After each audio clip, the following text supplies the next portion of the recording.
Nous avons une particularité par rapport au reste du monde. Le cancer du sein en Algérie touche la femme jeune. C'est un véritable problème de santé publique. Nous avons de plus en plus des nouveaux cas.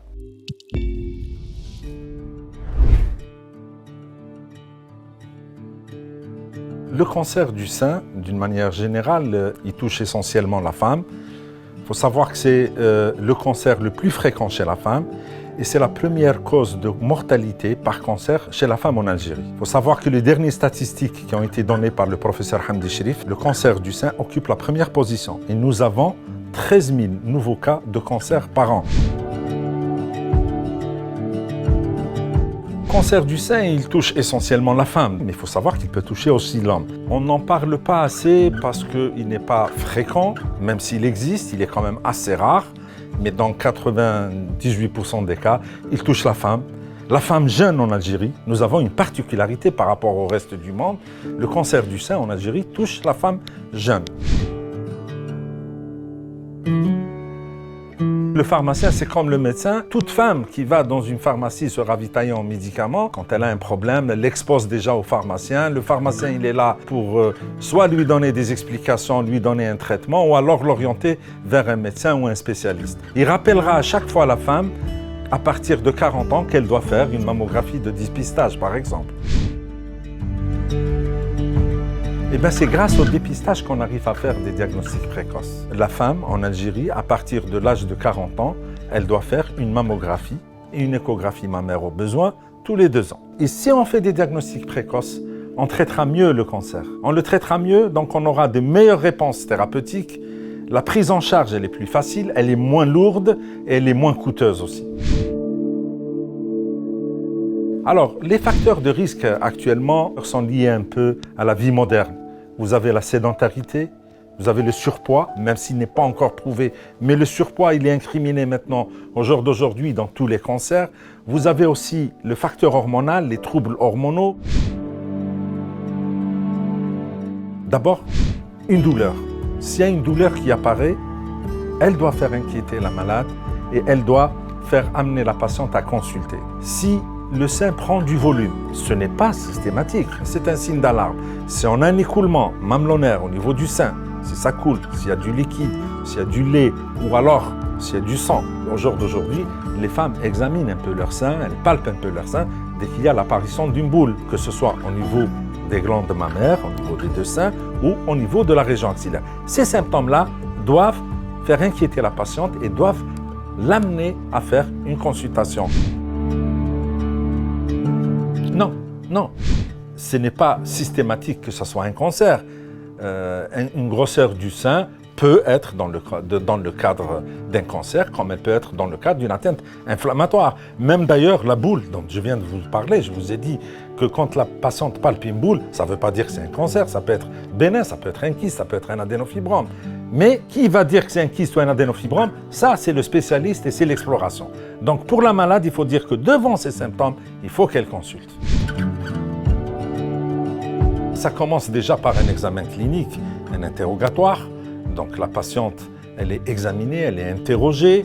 Et puis par la suite, il y a des examens radiologiques.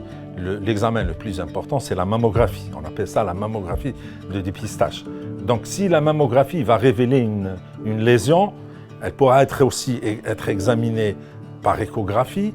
Et surtout, si la lésion est suspecte, on sera obligé de faire un prélèvement percutané, c'est-à-dire qu'on va mettre une aiguille pour faire une biopsie. Le plus souvent, on fait ça sous échographie. Dans certains cas, il y a d'autres appareils qui permettent de faire ces biopsies-là, mais la finalité, c'est d'arriver à un diagnostic certain et sûr de cancer, qui est un diagnostic histologique. C'est de l'anatomopathologie. Dire que pour ne pas faire un cancer du sein, il faut arrêter la pilule, ça c'est faux. La pilule ne veut pas dire cancer du sein. Par contre, il y a des patientes qui prennent de la pilule de façon un peu anarchique.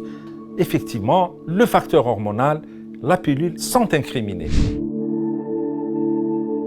Quand on dépiste un cancer, on traite chirurgicalement le cancer, on enlève la tumeur. Et quand on enlève la tumeur, on va donner un traitement, une chimiothérapie. Cette chimiothérapie va agir sur l'organisme de façon générale. Et on fera aussi par la suite un traitement par radiothérapie, mais la chimiothérapie est quasiment utilisée dans le traitement du cancer du sein. Il y a des symptômes que l'on peut facilement gérer. Si vous prenez par exemple les malades qui vomissent, qui perdent leurs cheveux et tout ça, ce sont des effets secondaires mineurs que l'on peut gérer et en continuant à donner cette chimiothérapie.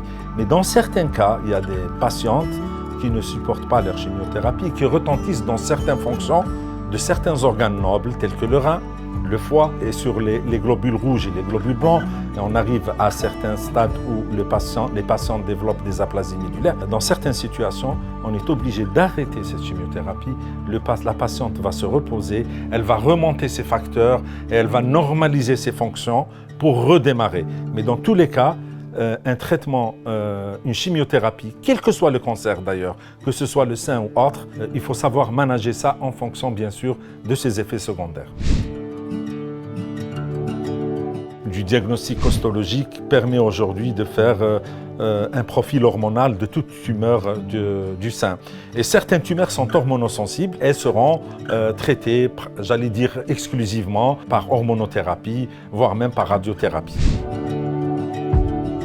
Chaque cancer a son indication. Il y a des situations où la mastectomie, c'est-à-dire le traitement radical, est indiqué. Il y a d'autres situations où l'on peut faire la tumérectomie, c'est-à-dire enlever la tumeur. D'abord, la première circonstance, c'est quoi? C'est qu'on ne peut faire une tumérectomie que dans certaines situations où la tumeur est localisée, la tumeur n'a pas donné de localisation à distance et le type histologique n'est pas très agressif. On peut se permettre de faire une tumérectomie, ça permettra à la femme de garder son sein, mais à condition que l'on puisse faire le relais. Le relais, c'est la chimiothérapie et surtout la radiothérapie qui doit se faire immédiatement après la tumérectomie. L'ablation du cancer du sein, par contre, la mastectomie radicale, quand la tumeur est un petit peu localement agressive ou la tumeur a donné déjà des localisations à distance. Les premières précautions à prendre, c'est le suivi. Vous savez qu'une patiente qui a été traitée, irradiée, qui a eu sa chimiothérapie, doit se faire surveiller pendant des années. Elle doit bénéficier de certains examens pour voir s'il y a une récidive ou pas, parce que la patiente n'est pas à l'abri de développer un cancer sur le sein restant. En Algérie, actuellement, le traitement du cancer du sein, il est bien codifié. Généralement, les temps de diagnostic, aussi bien dans le diagnostic et la prise en charge, sont quand même assez respectés. Les moyens d'évolution radiologiques font que l'on fait des diagnostics de cancer du sein sur des tumeurs très petites, voire même des tumeurs de 4 mm. Il y a un arsenal thérapeutique quand même assez important en matière de chimiothérapie. Là où nous avons encore quelques difficultés, c'est un peu la radiothérapie dans les délais de prise en charge des patientes dans les services de radiothérapie. Mais c'est un problème qui est en train de se régler avec l'ouverture des centres anticancéreux dans pratiquement toutes les wilayas du pays. Donc j'appellerai toutes les femmes qui ont 40 ans et plus de venir faire leur mammographie de dépistage parce que c'est le seul moyen qui permet de faire un diagnostic précoce. Et si on a un diagnostic précoce, on a de fortes chances de guérir. Mais ce qu'il faut retenir, 40 ans et plus, il faut faire une mammographie tous les 2 ans pour faire un diagnostic précoce.